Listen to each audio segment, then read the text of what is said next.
It's not God, it's God. His name is Barry Allen, and he's the fastest man alive. Watch him every week on his hit CW show, Saving People and Kicking Villain Ass. And every week, we're going to be talking about the newest episodes. We couldn't get the Central City backdrop due to budget issues, so this will have to do for now. So come and join us for this weekly recap of The Flash.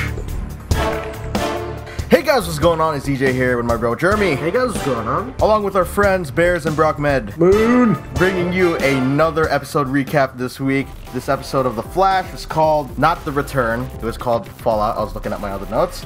Bears, give us a synopsis, please. Today's recap is not brought to you by the letter P. Alright, so the episode starts with Barry and Caitlin running from the blast seen in the end of the episode before it. Ronnie and Stein are heating up, or the energy in their cells is too much and it created a giant explosion.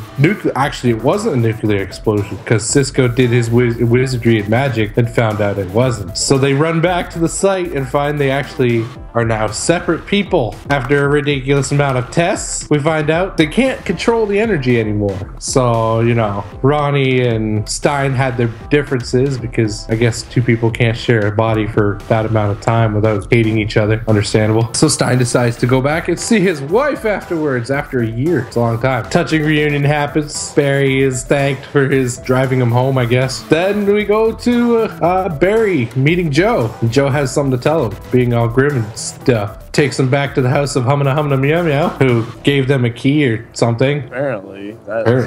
He leased it from her. And he tells them, or he shows him the mirror, which took pictures of the speedster in some weird science, and tells him that Barry was there as an adult the night his mother died. Oh, shocker. Oh. So then the idea of time travel comes about. And apparently Stein wrote a paper of it 20 years or so ago. Goes on Doc Brown on it. I think Wells even made that joke. But anyway, Barry goes to Stein's house and finds out Stein now has a love for pizza. I don't know how you don't. Well, I think he went to like Oxford University. He's uppity, nose in the air. Anyway, goes there. Stein tells him that it's possible that due to his extreme speeds, that he might be able to go fast enough to actually go back in time or forward in time, because life is a highway. He wants to ride it all night long. I knew it. I knew you. I was singing in my head too. Meanwhile, back at Starbucks, Ronnie is trying to convince Caitlin to leave Central City because their new life has gotten dangerous and Ronnie doesn't want any part of that. But before they can actually decide on anything, the military shows up, starts shooting everybody with tranq darts. That poor barista, he didn't deserve that. It's just like, Can I take your order? And you just get shot in the neck. Yo, screw collateral damage. Shoot everybody. We'll figure it out later. So we find out that Stein and Ronnie are still somewhat connected. Stein does his weird telepathy thing and says that Ronnie's in trouble.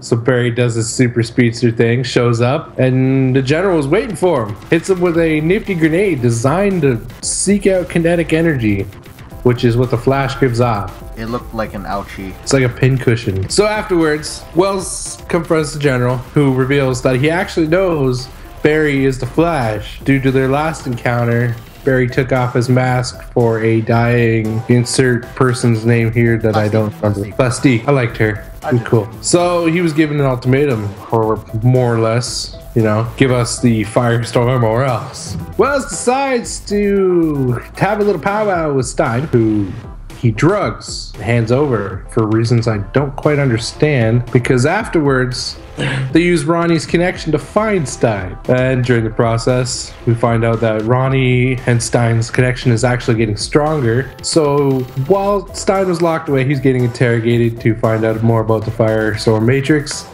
And Ronnie uses a piece of glass to cut on his arm to ask him where he is. Yeah, I couldn't do that. That's pretty intense. So it goes all Harry Potter on his arm, and Stein responds with Morse code. I'm not entirely sure how the process works, but they find out he's being held in a place called Military Base 27. It's 27 of these military bases near Central City, apparently. Anyway, Flash and Ronnie arrive just in time. because the general learns that he doesn't actually need Stein alive to get the Matrix. So Flash does his running thing, takes him out of there right before he gets hit with a phosphorus rocket designed to shoot, or a rocket launcher designed to shoot pyramids. During that, in order to stop himself from being burned alive, Barry has to run in a vacuum, which leaves Ronnie and Stein all alone to deal with the impending threat of the military installation. What do? They merge and become Captain Planet. They easily dispatch all the guards, but not before getting hit by an ion grenade, because this general has tons of technology just ready to go. It's got a bunch of companion cubes that explode. For real. So they hit him with a grenade. He stops doing his thing, I guess. It messes up his Matrix. He's all destabilized. But Barry shows up with an epic Shoryuken and ends the fight. I don't know how the general survived getting a super speed punch like that. I don't know. That guy's got a job still. It's still like getting hit by a car, though. I don't know. It's like him to Brickwell. You know what I mean? Like, they just take shots. Maybe he was Brick. He's his father. Oh no. And he's Barry's dad's brother. So after the fight, they get back to Secret Lab number 7, and they realize that Stein and Ronnie have the ability now to Wonder Twin activate and form Firestorm whenever they feel like. Which I'm kind of happy about. That actually made me happy that they can actually split up. I was interested in the way they like communicate to each other. Yeah. We'll get into that after. It was kind of hard to understand what Stein was saying though, because they made it like they put a little bit of echo on it. Yeah. Some of the stuff was kind of warbled, but I think they do that well. I think it's supposed to like portray him being the voice inside the head. Well, they heard Yeah, it. yeah. But yeah, I understand what you're saying. Yeah, that's definitely what it is. Yeah. But I think the echo is just a little bit. I think it might just take getting used to. Yeah, I guess so. But I like it. I'm glad that they did it the way they did, because I was wondering how they were going to do that. As soon as they introduced Firestorm, I was wondering how they were going to do the whole talking to himself thing. Yeah. But after that, they realize that Ronnie and Stein can't stay because this general is going to want the flying soldiers. He's going to need those. So they decide they need to leave and go learn about their abilities. And so that's what they do. And then Barry confronts Joe, tells him he has a second chance. He's gonna do it right this time. He's gonna rescue his mom. Yes. Dun, dun, dun. Meanwhile, back at the office of nobody really knows what it's called, Iris decides to investigate Secret Lab Undersea World. I actually forgot what it was called. Star Labs, that's what it was. Jesus. Undersea World. All right. Code name. It's a code name. Codename Undersea World Lab. Atlantis. Aquaman? Because all throughout the episode, she's been seeing funny things regarding Firestorm and all that. Because that guy just happened to be like, all right, you're really bad at your job. Let me just help you out here. Maybe you could look into this for me, and it's suddenly clicking. I brought you a Danish. Yeah, exactly. So she decides that she's going to investigate Star Labs. And then we get the reveal of all reveals. The general's sitting there in his office, and he gets whisked away by a man in yellow, who reveals himself to be... Bum, bum, bum. Wells. Oh, no. Oh, no. Oh, no. But oh yes. But we're not done with the reveals yet. He shows them their mutual friend who's been hiding out in these sewers. He's upgraded from writing his name on the wall to telekinetically blowing your mind with his voice. Yeah. It's not God. It's Grodd. Exactly. Planet of the Apes. Gorilla Grodd has returned. And that is what happened on this episode. Oh. Wow. Dude, this episode was just... It was like awesome on like all levels. And then the end was just like an explosion of awesomeness. So you guys could just take the floor and tell what you like, what you disliked, and then we'll go from there. That was great. I have no gripes. I have no gripes with this episode whatsoever. It was a fantastic episode. It wasn't, I mean, obviously it's not like perfect, but it's the best one so far in my opinion. Yeah. I agree. I have to agree with that one. That team up at the end, that is the team up of villains right there at the end. Yeah. Like how it just played out was just like perfect. Like the way they wrote that in was like really awesome. But it makes me think of like how they could stretch Yeah. it further. I don't know that because that was what episode 14. Yeah, we're first season in, and we already got like this major reveal already. Yeah, episode 14 of season 1, Yes. and they're signed on for another season already. I'm pretty sure. Yeah. So at least. he's probably So- gonna be like that annoyance the whole time. Wells? Yeah, he's gonna be that bad guy that's just like always gonna be there, but he's always gonna be a step ahead because he came from the future. Yeah. Except he's not gonna be like Count Vertigo and be annoying. Yeah. He's actually gonna be interesting. The only thing I didn't dislike anything in the episode either. I just don't like Iris. Like, at Yeah, first that's- I was annoyed by her, but now I don't like her because she's gonna like F everything up for everyone. No, see, that's the thing is, I'm seeing this from a different perspective now. Okay. She's looking into this weird situation happening around her, where we got the Flash, who is Barry, but she doesn't know. Now she's investigating Star Labs to find out about all this weird metahuman stuff. I'm figuring she eventually finds out about Barry, and that's how they get together. That's what I'm thinking. That makes sense. I don't know. But You she's notice- annoying the shit out of me right now. Yeah, but isn't Oh, that yeah. what news reporters are supposed to do? They're supposed to like snoop around and That's like true. figure things Notice out. how we haven't seen Eddie in like 3 episodes. Oh, Like, Yeah, yeah. that makes sense. I too. forgot he was a person until just now. We haven't seen Eddie in like 2 episodes, I think. And the last time we saw Eddie was the episode before Iris was like, "Oh, Barry still has feelings for another woman." So Oh, yeah. I feel like Uh-oh. I'm pretty. They're gonna. I think they're gonna get together, and like Chris said, that's probably what's gonna happen. She's gonna figure it out, and then that's gonna. I don't know. She's gonna get in the way, and then Barry's gonna save her, and Yeah. then he's gonna like come upside down on a web, and they're gonna kiss. And then he whispers sensually in her ear, "I could be your hero."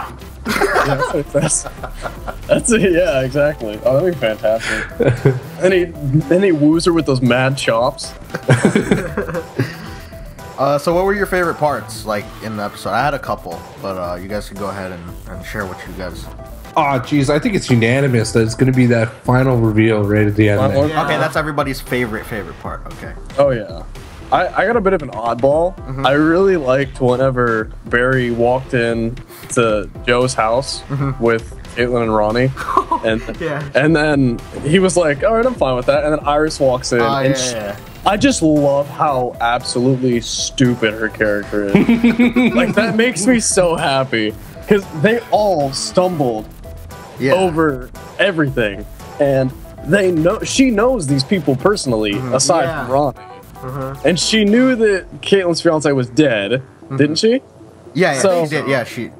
And then now he's back, and she even said, "You look really familiar." And Yeah. I guess it's inferred that he looks familiar because of that picture that was on her blog. Yeah. Where the hell did Where she did she get that get it? picture? Exactly. Where did she get that picture? Google. I don't. I don't I- know. Sure. I don't know. I'm gonna Google Firestorm right now. Let me see if that picture pops up. Yeah, that seems pretty good. It's just like, oh, this is my cousin Sam from Yeah. from Coast City. Yeah, that's the one. Coast City. Got it. Yeah. I think I got it fantastic. She was like, "You look really familiar," and then it showed this picture on her blog. But anyway, yeah, I really liked that because they're like, Sam, cousin, Coast City, and she's like, okay. And then finally she gets back to the newspaper store. Let's just Place call it nobody the, actually knows. let's just call it the Daily Bugle. That's the only newspaper out. she gets back to the Daily Bugle. And then she gets back to the Times Free Bugle, and then that guy is who? What's his name? Do we remember? I don't know. Let's just call him the smart guy. I call him Washout. Yeah, There- call him that. There you go. And he's just like, all right, this is really fishy, and I don't like that she had to have help to put it together. Yeah. I think that's my one gripe. I found a gripe with this episode, and that's what it was. And he was a random guy. He wasn't even like a dude that like she really, really knew. Like it's just some random dude that was following leads and kind of pieced everything together. Yeah, and she has personal ties with these people. Yeah. And it took help of someone that doesn't even know them. Or no, she doesn't even know who Barry is. Yeah. And I mean, Barry doesn't have anything to do with that specific case right now, but directly. But it just, I didn't like how she needed help to put it together. I feel like I don't like that Iris is stupid, but I want her to be smarter. Yeah, I could agree with that too. I would like her to be smarter and less annoying. But Yeah, I get yeah. You know what I find overwhelmingly fantastic What? is how absolutely, amazingly, super irrelevant her job is. Like throughout the series, there it's just like she's there. Oh, she has a job at the Times Bugle. Okay, what else going on over here? Yeah. And then we go to like a few days later or weeks later, and she's like a credible reporter now because she talked to Wells once. Yeah. Evidently. And she didn't even, she stole the other guy's question. She's like, you didn't answer my partner's question. Oh, okay. I'll answer it now, because you kind of asked me, I guess. I'll answer it because you're relevant to the story and the other guy's not, is basically what that said. And that was really stupid. Like, she's a really bad reporter. Let's be honest. she's a really, really bad reporter. I don't know if she's stupid or if she's just bad at her job. Yeah. Because someone like Wells that's hiding that big of a secret, and the only time he comes out for a press release is to reveal that secret, and then he just like goes back into hiding. Like nothing in the press involves Wells now, aside from that. And she's just like, maybe he did it because he was a good guy. I don't know. I mean, any normal reporter would look into him a little bit more, at least. And I guess that's what that other guy did. And the reason they brought her on was because of her Flash blog. Yeah. And I guess he was able to piece that together and be like, hey, you're here because of superheroes. Maybe you should do this. So I guess now that I'm thinking about it, it makes a little bit more sense as to why she needed help. But it still leads back to her being bad at her job, which I don't like. Yeah. Personally. Maybe she'll get better. I don't know. I mean, she's no Peter Parker, but... Peter Parker wasn't even hired by the Bugle. He was just... J. Jonah Jameson just paid him for the pictures. Yeah. Yeah, that's true. That's true. I love the amount of references and pokes at different series and TV shows and movies throughout this episode. Like, yeah, what was that? Yeah, like Back to Terminator, Back to the Future, yeah, stuff like that. And like 3 different pokes at the fact that the show was on Tuesdays. That was really, they broke the fourth wall a lot in this episode. That was out of nowhere. Yeah. Like, I can't recall a time that they did that on this show, but they did it several times. It explodes my brain when they reference actual celebrities, or in this one, Game of Thrones. Oh, yeah. It's like, wait, do they watch Game of Thrones too? Are they rooting for Jon Snow? Iris probably isn't, because he's stupid. That hate for Iris, Jesus. Oh, man. Okay, so... She has a nice name, though. Wrapping this up, so we don't get too into it because we have a month to wait before this next episode. So, what are you guys rating this episode? 10. Yes, Would exactly. recommend. All around the table, 10 out of 10. Don't even let Chris talk. It's a 10 out of 10. 10 out of 10. We're done here. See you next time. Bye-bye. But no, I'm kind of... I want to leave room because that was a great episode. I loved it thoroughly. But I don't want to say 10. I don't want to just slam a 10 on this one. You give it like a 9.5? No, I'm thinking more like a 9. A solid 9. Well, I want to leave room for more, right? If I slam 10 on it, it's like, oh, there's no episode that's going to be able to beat this now. I can respect. Wells and Grodd. Yeah, Wells and Grodd. That's gonna be like Kapuya everywhere. The simplest way to solve that is if an episode's better, you give it an 11. That's it. Like, that's just it. You just keep going up. Well, damn then. We'll slap a 10 on 10 on it. Yeah. Seal of approval. Sticker and stamp. Yeah. There you go. Or give it like a 10 out of 10 squared. We're ending it on that note. Please subscribe, like, comment down below. And tune in March 17th for the next episode. Yeah. Yeah. Any last words, guys? Thank you for That's too watching. long. Thanks for watching. It's gonna be an insane next episode when it comes out, dude. No, I'm just gonna sleep until then. Sleep for a whole month. We'll wake you up. Yeah. Just call me. Yeah. Bye, guys. Bye. Bye.